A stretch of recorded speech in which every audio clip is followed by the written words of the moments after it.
Welcome to my YouTube channel 02 pi classes.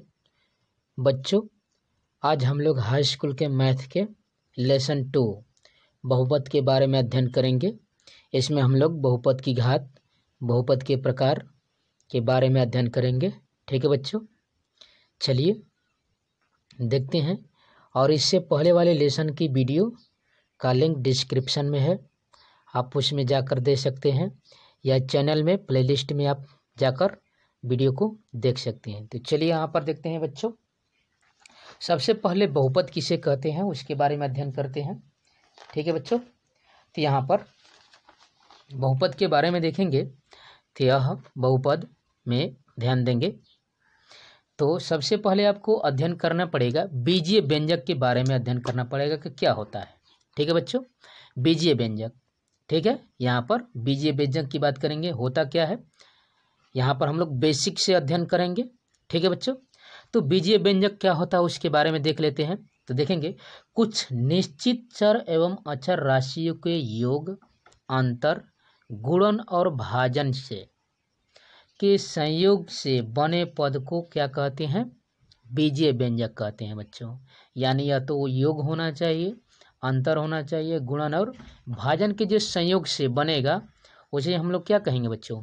बीजीय व्यंजक कहेंगे। जैसे मैं यहाँ पर एक एग्जांपल लिख दिया हूँ, 2x³ - 4x² + 10 है यहाँ पर। दूसरा है 5x² + 2x - 3 है। तीसरा है यहाँ पर 3x² - 4x + 2 है। ठीक है बच्चों, अब यहाँ पर आप समझ रहे हैं, यहाँ पर देख रहे हैं कि धनात्मक है, ऋणात्मक है, गुणन के रूप में भी है।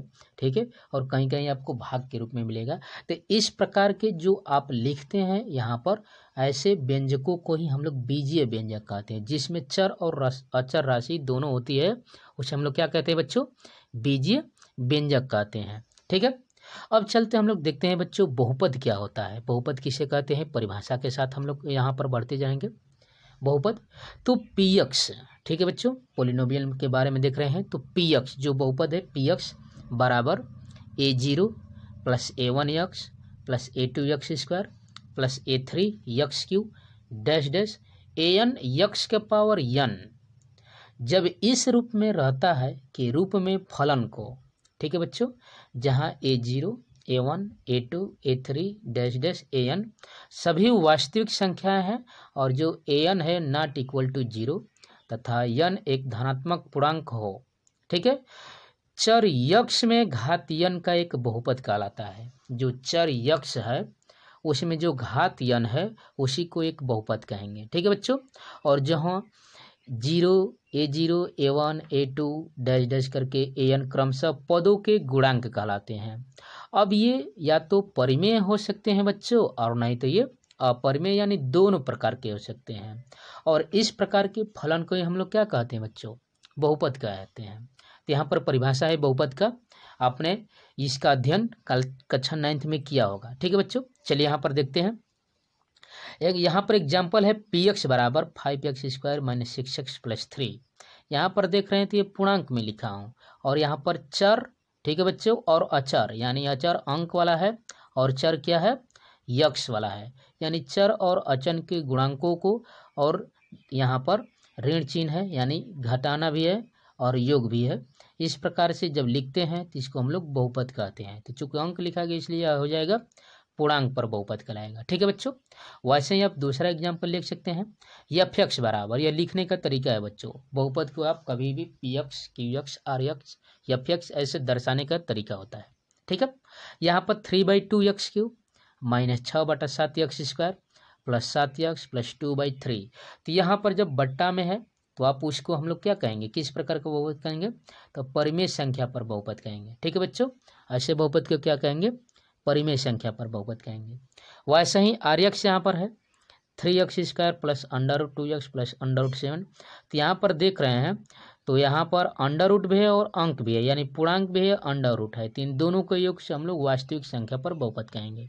ठीक है बच्चों, तो आपने बहुपद के बारे में अध्ययन किया, उसका परिभाषा देखा किसे कहते हैं। अब इसका हम लोग मानक रूप देखते हैं। ठीक है बच्चों, स्टैंडर्ड फॉर्म देखते हैं। तो बहुपद का मानक रूप क्या होता है, यानी बहुपद को किस प्रकार से लिखा जाता है, कब उसको किस प्रकार से लिखेंगे और पढ़ेंगे। तो क्या होता है यहाँ पर देखेंगे, तो बहुपद को चर की घातों के आरोही अथवा अवरोही क्रम में, ठीक है बच्चों, जो बहुपद यहाँ पर मैं दिखाया था लिखने का तरीका परिभाषा में, उसमें यदि चर की घातों के आरोही क्रम में यदि लिखा हो या अवरोही क्रम में लिखे होने के रूप को ही क्या कहते हैं बच्चों, मानक रूप कहते हैं। यानी जो लिखा रहेगा या तो आरोही क्रम में लिखा हो या अवरोही क्रम में लिखा हो तो उसे आप क्या कहेंगे बच्चों, यहाँ पर मानक रूप कहेंगे। जैसे हम एक उदाहरण ले रहे हैं हम लोग, यहाँ पर ध्यान देंगे तो देखिए, तो यह है आपका 5x³ + 8 - 3x² + 2x का मानक रूप में लिखना है, यानी बहुपद को लिखना है। तो यदि घातों के घटते हुए क्रम में लिखेंगे तो वह अवरोही क्रम कहलाएगा, और यदि घातों के बढ़ते हुए क्रम में लिखेंगे तो उसको आरोही क्रम कहेंगे। और दोनों तरीका ही बहुपद का मानक रूप कहलाता है। जैसे यहाँ पर है 5x³ - 3x² + 2x + 8, यह अवरोही क्रम है, ठीक है बच्चों, यह एक लिखने का तरीका है। दूसरा है घातों का बढ़ते क्रम में लिखिए 8 + 2x, यहाँ पर -3x² + 5x³, या आरोही क्रम है। इन दोनों के लिखने के तरीकों को ही हम लोग बहुपद का क्या कहते हैं बच्चों, मानक रूप कहते हैं, स्टैंडर्ड फॉर्म कहते हैं, ठीक है बच्चों। चलिए अब आगे बढ़ते हैं, देखते हैं बहुपद की घात क्या होती है। यहाँ पर हम लोग देखेंगे बहुपद की घात किसे कहते हैं। बहुपद की घात, तो किसी बहुपद में चर राशि के सबसे बड़ी घात वाले पद के घातांक को, ठीक है बच्चों, याद रखिएगा, किसी बहुपद में जब चर राशि की सबसे बड़ी घात हो, ठीक है, और उसके घातांक को ही हम लोग क्या कहेंगे, उस बहुपद की घात कहते हैं, ठीक है बच्चों, उस बहुपद की घात। यानी बहुपद की घात की बात करेंगे तो बहुपद में चर राशि के सबसे बड़ी घात वाले पद के घातांक को क्या कहेंगे, बहुपद की घात कहेंगे, ठीक है बच्चों, समझ में आया ना। बहुपद की घात यानी जितना आप देखेंगे उस बहुपद में लिखा, जो भी बहुपद लिखा गया है, जैसे यही उदाहरण ले लेते हैं, तो इसमें आप देखेंगे तो जो सबसे अधिक बहुपद की घात लिखा गया है उसी के घातांक को उस बहुपद की घात कहेंगे। जैसे यहाँ पर 3 घात है, यहाँ पर 2 घात है, ये घात है, यानी इस बहुपद में देखेंगे तो सबसे बड़ी घात कितना है बच्चों, 3 घात है सबसे बड़ी घात। तो यहाँ पर जो 3 घात है इसी के घातांक को ही इस बहुपद का क्या कहेंगे, यानी यहाँ पर बहुपद की घात कहेंगे। यानी इस बहुपद की घात कितना है बच्चों, 3 घात है, ठीक है बच्चों। तो चलिए आगे बढ़ते हैं, देखते हैं आगे क्या है। जैसे एक और उदाहरण लेते हैं बच्चों, जैसे यहाँ पर बहुपद एग्जाम्पल में लिखा हूँ, बहुपद में 3x⁴ - 5x² + 7 का घात। तो मैं बताया आपको बच्चों कि जितना बड़ा घात रहेगा, तो इस बहुपद में देख रहे हैं कि सबसे बड़ी घात कितना है, 4 है, तो इस बहुपद का घात कितना कहलाएगा, 4 कहलाएगा। वैसे ही देख रहे हैं 2x + 3 - 5x² का घात, तो इसमें घात देख रहे हैं सबसे बड़ा कितना है, 5x का स्क्वायर है, यानी x का स्क्वायर है। इस बहुपद में सबसे बड़ी घात यही है, 2 है, इसलिए इस बहुपद का घात कितना हो जाएगा, 2 हो जाएगा, ठीक है बच्चों। अब चलिए अध्ययन करते हैं बहुपद के प्रकार, ठीक है बच्चों। बहुपद के प्रकार, कितने प्रकार का बहुपद होता है, तो बहुपदों को हम लोग 2 प्रकार से बांट सकते हैं, ठीक है बच्चों। बहुपद को कितने प्रकार से बांट सकते हैं, 2 प्रकार से। एक होता है पदों के आधार पर बहुपद होता है, दूसरा होता है घात के आधार पर बहुपद, ठीक है बच्चों। यानी एक पद के आधार पर बहुपद करेंगे और एक घात के आधार पर बहुपद करेंगे। चलिए एक एक को बारी बारी से पढ़ते हैं यहाँ पर। तो पहला यहाँ पर है बहुपद की घातों के अनुसार हम लोग निकालेंगे, ठीक है बच्चों, बहुपद की घातों के अनुसार हम लोग निकालेंगे। तो देखेंगे, तो निकालते हैं यहाँ से, बहुपद की संख्या के आधार पर बहुपद निम्नलिखित प्रकार के होते हैं। यानी यदि पदों की संख्या के आधार पर करेंगे तो बहुपद निम्नलिखित प्रकार के होंगे। जो पद के आधार पर है एक घात के आधार पर है। तो पद के आधार पर क्या क्या है बच्चों, देखते हैं। तो यहाँ पर पहला ही हेडिंग है आपका एक पदी बहुपद। तो ऐसा बहुपद जिसमें केवल एक पद होता है, ऐसे बहुपदों को एक पदी बहुपद कहेंगे, ठीक है बच्चों। एक पदी बहुपद किसे कहेंगे, यानी ऐसा बहुपद जिसमें सिर्फ एक ही पद लिखा गया हो, उसे हम लोग क्या कहेंगे, एक पदी बहुपद कहेंगे। जैसे यहाँ पर है 3x⁴, यह सिर्फ एक ही पद लिखा गया है यहाँ पर। यदि यहाँ पर जोड़ और यहाँ पर घटाव के रूप में कुछ रहता तो वह पद बढ़ जाता, यानी जोड़ और घटाव के रूप में नहीं लिखा है, ठीक है बच्चों, तो उसे एक पदी बहुपद कहेंगे। जैसे यहाँ पर है 5x, ठीक है, यहाँ पर 7, ठीक है बच्चों, इसे हम लोग क्या कहेंगे, एक पदी बहुपद। यदि जोड़ और घटाव के रूप में है तो वह बहुपद आगे बढ़ जाएगा, ठीक है। जैसे यहाँ पर दूसरा यहाँ पर देख रहे हैं, यहाँ पर तो दूसरा हेडिंग है द्विपद बहुपद, जिसमें कितने पद हो बच्चों? 2 पद हो। यानी ऐसा बहुपद जिसमें 2 पद होते हैं उसे द्विपद बहुपद कहते हैं। ठीक है बच्चों, जिसमें कितने पद हो? 2 पद होंगे उसे हम लोग क्या कहेंगे? द्विपद बहुपद कहेंगे। ठीक है, जैसे यहाँ पर एग्जाम्पल है 3x माइनस 5x। अभी मैं बताया देखेंगे तो एक पद यह है 3 और दूसरा पद है 5x जो ऋण चिन्ह के साथ है, यानी इसमें 2 पद है। ठीक है बच्चों, तब इसे हम लोग क्या कहेंगे? द्विपद बहुपद कहेंगे। समझ रहे हैं ना? इसके बाद आगे बढ़ेंगे। दूसरा यहाँ पर देख रहे हैं उदाहरण 6x स्क्वायर प्लस 4, यानी इसमें भी 2 पद है, एक 6x स्क्वायर है और एक प्लस करके 4 है, यानी इसमें भी कितने पद है बच्चों? 2 पद है। तो ऐसे बहुपदों को हम लोग द्विपद बहुपद कहेंगे। तीसरा उदाहरण देखेंगे, यहाँ पर 7x का पावर 7 माइनस 8, यहाँ पर भी 2 पद लिखा गया है। समझ रहे हैं ना बच्चों? इसे हम लोग कितने पद वाला कहेंगे? द्विपद बहुपद कहेंगे। चलिए तीसरा देखते हैं यहाँ पर त्रिपद बहुपद। त्रिपद बहुपद किसे कहते हैं?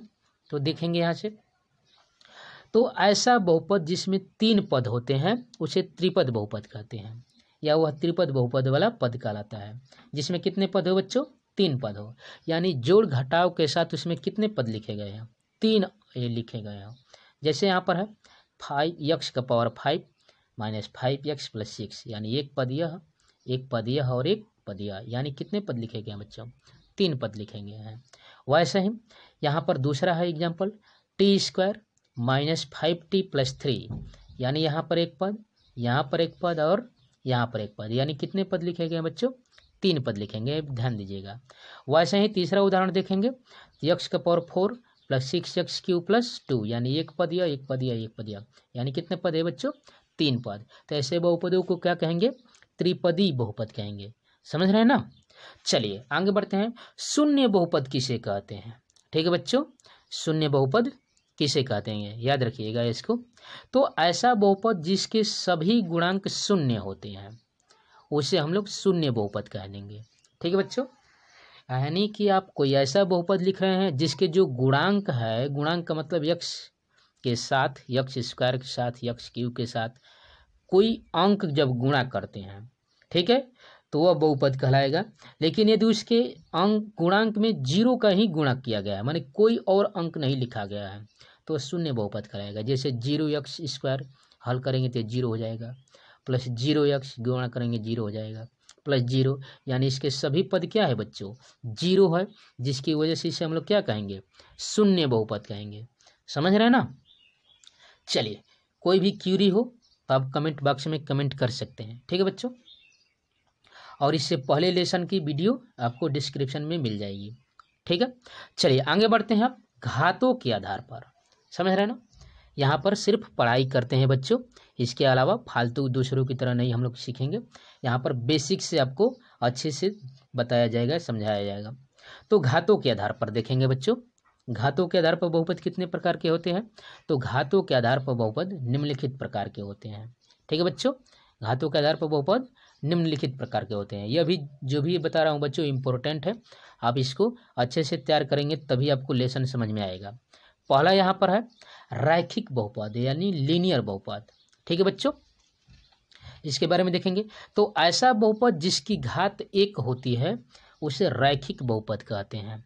ठीक है बच्चों, यानी आप कोई ऐसा बहुपद लिख रहे हैं जिसकी घात कितना हो? 1 हो, तो उसे रैखिक बहुपद कहेंगे, लीनियर पॉलिनोमियल कहेंगे। जैसे यहाँ पर देख रहे हैं ax प्लस बी, इसका जनरल फॉर्म कैसा है बच्चों? ax प्लस बी है। यहाँ पर इसका व्यापक रूप क्या है, यह लिखने का तरीका है ax प्लस बी। जैसे आपका एग्जाम्पल है x प्लस 5, यहाँ पर है 3x माइनस 2, ठीक है, यहाँ पर है 4x। तो आप ध्यान देंगे बच्चों, तो यहाँ पर x की घात कितना है? सभी में एक एक घात है, यहाँ पर एक घात होने की वजह से इसे हम लोग क्या कहेंगे बच्चों? लीनियर बहुपद कहेंगे, यानी रैखिक बहुपद कहेंगे। ठीक है, चलिए दूसरा हम लोग देखते हैं। दूसरा है द्विघात बहुपद। ठीक है, बाइनोमियल पॉलिनोमियल। ठीक है, तो यहाँ पर द्विघात बहुपद का देखेंगे तो ऐसा बहुपद जिसके घात कितना होता है बच्चों? 2 होता है, उसे द्विघात बहुपद कहेंगे। ठीक है, इनका व्यापक रूप यानी इनको लिखने का तरीका कैसा होता है? तो इनका फॉर्म होता है ax square plus bx plus c के रूप में जब लिखा रहेगा तो उसे हम लोग क्या कहेंगे बच्चों? द्विघात बहुपद कहेंगे। जैसे एग्जाम्पल है 2x² प्लस 3x माइनस 4, यहाँ पर है x² माइनस 5x, यहाँ पर एक और है माइनस 5x²। यानी यक्स का घात देख रहे हैं बच्चों, यक्स की घात कितना है, यहाँ पर 2 घात है, जिसकी वजह से इसे द्विघात बहुपद कहेंगे। यहाँ पर देख रहे हैं, यहाँ पर भी 2 घात है, जिसकी वजह से इसे क्या कहेंगे, द्विघात बहुपद कहेंगे। यहाँ पर भी 2 घात है, तो इसे हम लोग क्या कहेंगे बच्चों, द्विघात बहुपद कहेंगे। समझ रहे हैं ना। चलिए तीसरा देखते हैं हम लोग, यहाँ पर त्रिघात बहुपद। क्या है बच्चों, त्रिघात बहुपद। ठीक है, तो ऐसा बहुपद जिसकी घात 3 होती है उसे त्रिघात बहुपद कहते हैं।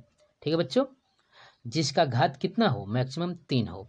इसका व्यापक रूप कैसा होता है, तो इसका व्यापक रूप होता है ax³ plus bx² plus cx plus d। ठीक है बच्चों, यह लिखने का यह व्यापक रूप है, तरीका है। ठीक है बच्चों, तो यहाँ पर त्रिघात बहुपद का व्यापक रूप था ax³ plus bx² plus cx plus d। जैसे यहाँ पर एग्जाम्पल देख रहे थे, 3x³ minus 5x² plus 6x minus 9।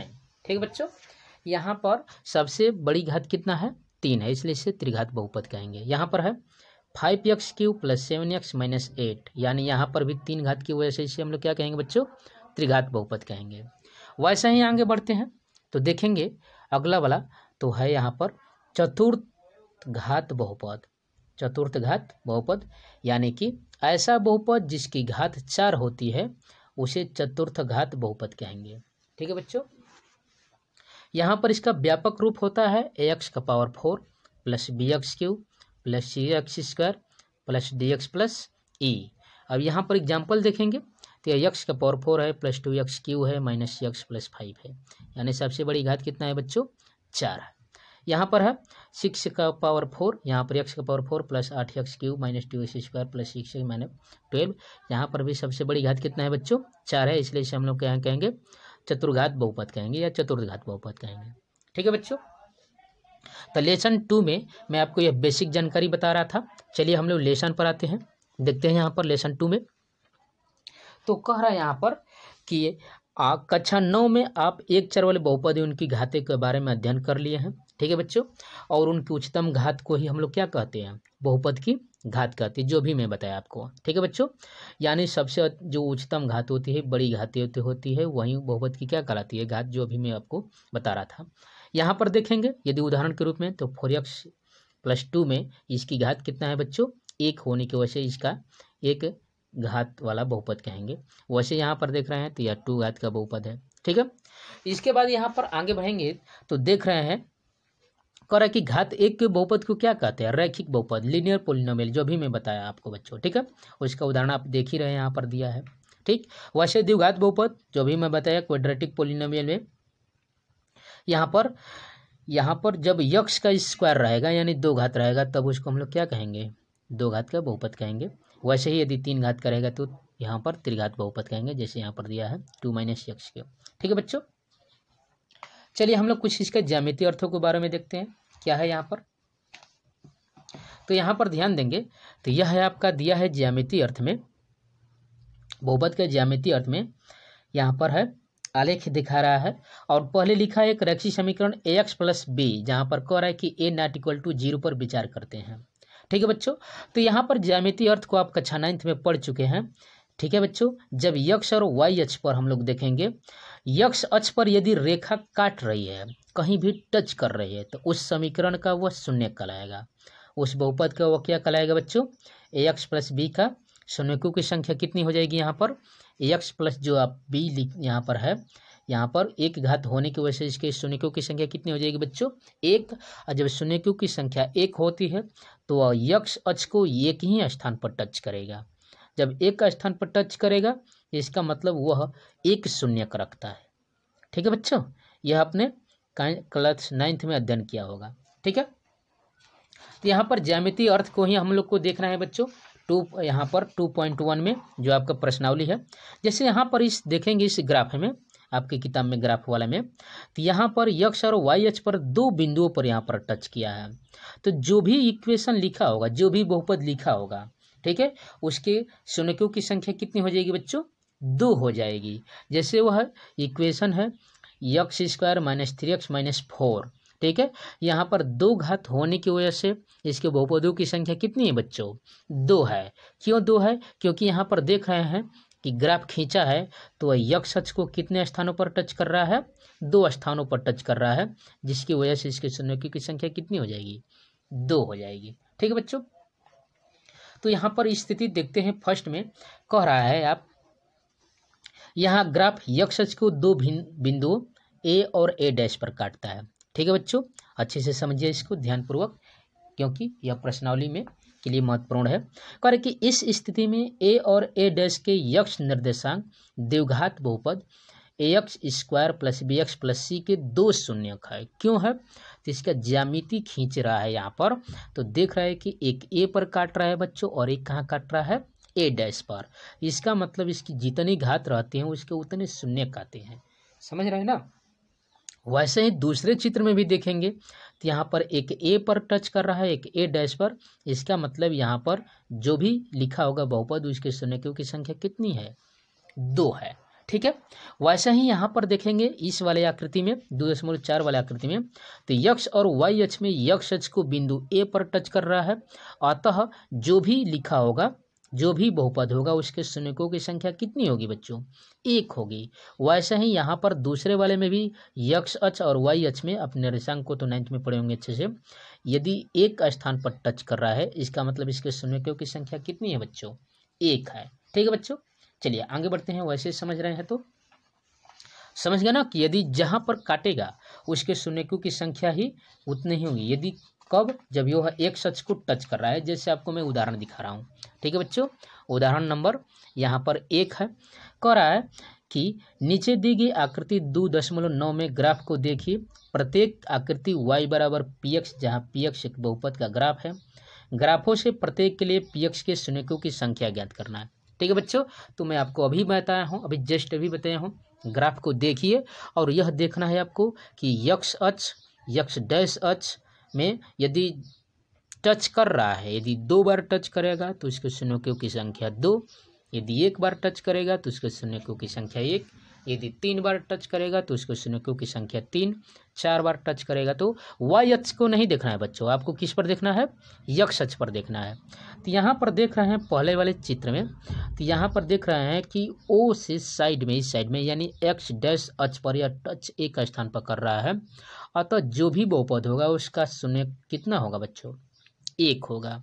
वैसे ही दूसरे वाले में भी देखेंगे तो कितना है बच्चों? यहाँ पर x डैश अक्ष को भी टच कर रहा है और x अक्ष को भी टच कर रहा है, अतः 2 बिंदुओं पर टच कर रहा है। इसका मतलब इसके शून्यकों की संख्या कितनी हो जाएगी बच्चों? 2 हो जाएगी। तीसरे वाले चित्र में देखेंगे तो यहाँ पर x अक्ष को, ठीक है, और x डैश अक्ष को देखेंगे कितने बार टच कर रहा है, तो 1 का स्थान पर या 2 या 3, यानी जो भी बहुपद लिखा होगा उसको शून्यकों की संख्या कितनी होगी बच्चों? 3 होगी। ठीक है बच्चों, इस बात को ध्यान दीजिएगा। वैसे ही चौथे आकृति में देखिए, तो चौथे आकृति में सिर्फ x अक्ष को टच कर रहा है 1 स्थान पर, अतः शून्यकों की संख्या 1। जब पांचवें वाले में देखेंगे तो x अक्ष को एक ही स्थान पर टच कर रहा था, शून्यकों की संख्या 1। यहाँ पर छठे वाले में देखेंगे तो देखेंगे x और x डैश को कितने स्थान पर टच कर रहा है, तो 1 2 3 4, यानी इसके शून्यकों की संख्या कितनी हो जाएगी बच्चों? 4 हो जाएगी। समझ में आया ना? यह ग्राफ आप क्लास 9th में अच्छे से सीख चुके होंगे। ठीक है बच्चों, चलिए आगे बढ़ते हैं। हम लोग देखते हैं प्रश्नावली। हमारा उद्देश्य था आपको प्रश्नावली बताना। ठीक है बच्चों, तो देखेंगे यहाँ पर प्रश्नावली 2.1।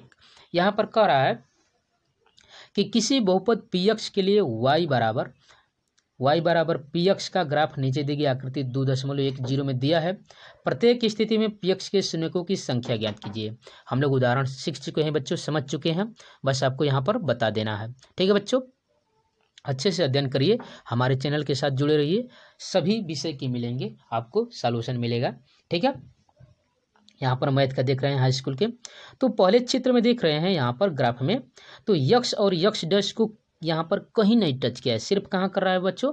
y अक्ष को। तो हमको y को नहीं लेना है बच्चों, x अक्ष पर टच करेगा तब उसके शून्यकों की संख्या बताएंगे। तो यहाँ पर x अक्ष को टच नहीं करने की वजह से इसके शून्यकों की संख्या कितनी हो जाएगी? 0 हो जाएगी। समझ रहे हैं ना? दूसरे वाले में देखते हैं, तो दूसरे वाले में x अक्ष को एक स्थान पर टच करने की वजह से, छूने की वजह से, ठीक है, यहाँ पर इसके शून्यों की संख्या कितनी हो जाएगी, 1 हो जाएगी। ठीक है बच्चों। वैसे ही तीसरे वाले में देखेंगे तो तीसरे में देखेंगे तो यक्स और यक्स डैश को कितने स्थान पर टच कर रहा है, तो 1 2 3, यानी इसके शून्यों की संख्या कितनी हो जाएगी बच्चों, 3 हो जाएगी। समझ रहे हैं ना। वैसा ही यहाँ पर देख रहे हैं, यहाँ पर चौथे वाले में तो यक्स या एक्स डैश को, यहाँ पर यक्स डैश को ही टच किया है 2 स्थानों पर, यानी एक यहाँ पर एक यहाँ पर, यानी इसके शून्य की संख्या कितनी हो जाएगी बच्चों, 2 हो जाएगी। वैसे ही पांचवें वाले में देखिए तो यक्स और यक्स डैश को कितने स्थानों पर टच करा है, तो 1 2 3 4, अतः इसका यह जो निर्देशांक खींचा है या ज्यामिति वाले में, इसके शून्यकों की संख्या कितनी हो जाएगी बच्चों, 4 हो जाएगी। वैसे ही छठे वाले में देखेंगे तो कितने यहाँ पर शून्यक हो जाएंगे बच्चों, तो 1, यहाँ पर 2, यहाँ पर 3, अतः इसके शून्यकों की संख्या कितनी हो जाएगी बच्चों, 3 जगह टच करने की वजह से इसके शून्यकों की संख्या यहाँ पर 3 हो जाएगी। ठीक है बच्चों। तो ऐसे ही अगली वीडियो ऐसे ही मिलती रहेगी। तो यहाँ पर thanks for watching my video. यदि यह वीडियो अच्छा लगे तो लाइक कीजिए, शेयर कीजिए, सब्सक्राइब कीजिए। ठीक है बच्चों। और ऐसे ही आपको मिलती रहेंगी पर्सनली की वीडियो, हमारे चैनल के साथ जुड़िए। ठीक है बच्चों। तो thanks for watching my video. धन्यवाद।